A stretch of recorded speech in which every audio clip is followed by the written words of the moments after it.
Hi friends, welcome to your channel. Hindu సాంప్రదాయం ప్రకారం ప్రతి గుడికి ఏదో ఒక విశిష్టత ఉంటుంది. దేశవ్యాప్తంగా ఎన్నో ఆలయాలు ఉన్నాయి. అవి చారిత్రక ప్రాధాన్యం వల్లనో లేదా వాస్తుకళ ఆకర్షణీయంగా ఉండడంతోనూ ఏదో ఒక విధంగా ప్రాచుర్యం చెందుతూ ఉంటాయి. అయితే చాలా అరుదుగా కొన్ని ఆలయాలు మాత్రం వీటన్నిటితో పాటు సినిమా షూటింగ్ల పరంగానో పెళ్ళిళ్ళు బాగా జరగడం వల్లనో బాగా ప్రాచుర్యం పొందుతాయి. ఇదంతా ఎందుకంటే ఇప్పుడు మనం చెప్పుకోబోయే శంషాబాద్ సమీపంలోని అమ్మపల్లి సీతారామచంద్రస్వామి ఆలయం కూడా ఇదే కోవకు చెందుతుంది.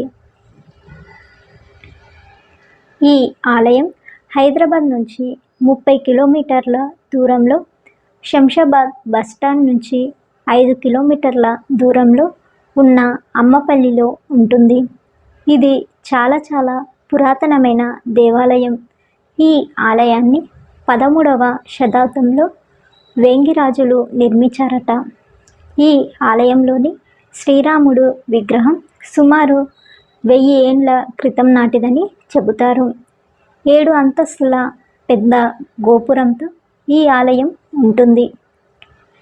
ఈ గోపురం ద్వారం పైన విష్ణువు నిద్రిస్తున్న భంగిమలో ఉన్న పెద్ద విగ్రహం ఉంటుంది. ఆలయం చుట్టూ పెద్ద కారిడార్, మకర తోరణంతో కలిసి ఉన్న సీతారామ లక్ష్మణుల విగ్రహాలు ఉంటాయి. ఇక్కడ మరో ఆసక్తికరమైన విషయం ఏమిటంటే, సాధారణంగా మనం గమనిస్తే శ్రీరాముడితో పాటు ఆంజనేయుడు గర్భగుడిలో కొలువై ఉంటాడు.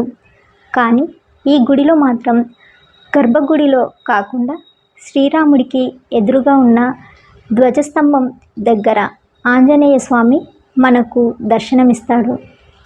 ఇక ఈ దేవాలయంలో ఉన్న చాలా పురాతనమైన కోనేరు, కొబ్బరి చెట్లతో ఎటు చూసినా పచ్చదనంతో ఎంతో ఆహ్లాదకరంగా అందంగా ఉంటుంది. అంతేకాకుండా పొడవాటి ప్రాకారాలు, ఎత్తైన రాజగోపురం కలిగి సుమారు 9 ఎకరాల విస్తీర్ణంలో ఈ ఆలయం ఉంటుంది. సీతమ్మ వారు ఇక్కడ కొలువు తీరడంతో ఆ ఊరికి అమ్మపల్లి అనే పేరు వచ్చిందంట. ఆలయంలోని రాములవారు కళ్యాణరాముడు గాను, సీతమ్మ వారు సంతాన ప్రదాయిని గాను భక్తుల నుంచి పూజలు అందుకుంటున్నారు.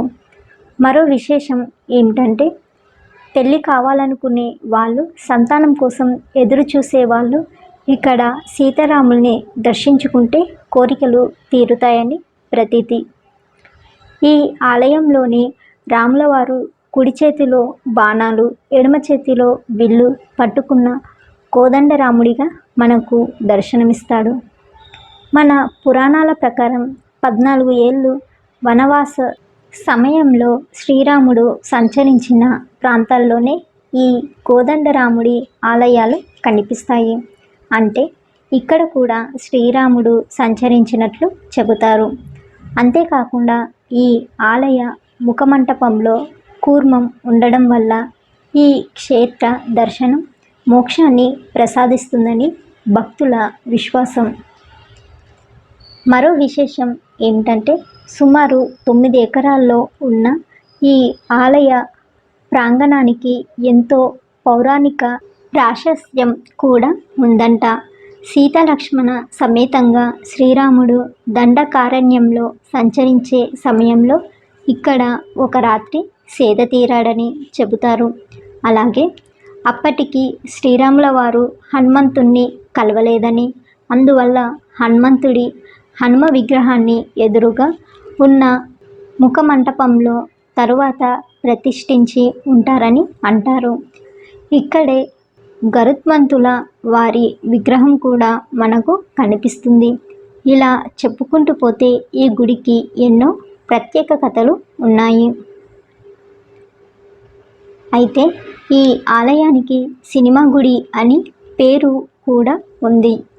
ఇక్కడ ఏ సినిమా తీసినా అది ఖచ్చితంగా హిట్ అవుతుందని నమ్ముతారు.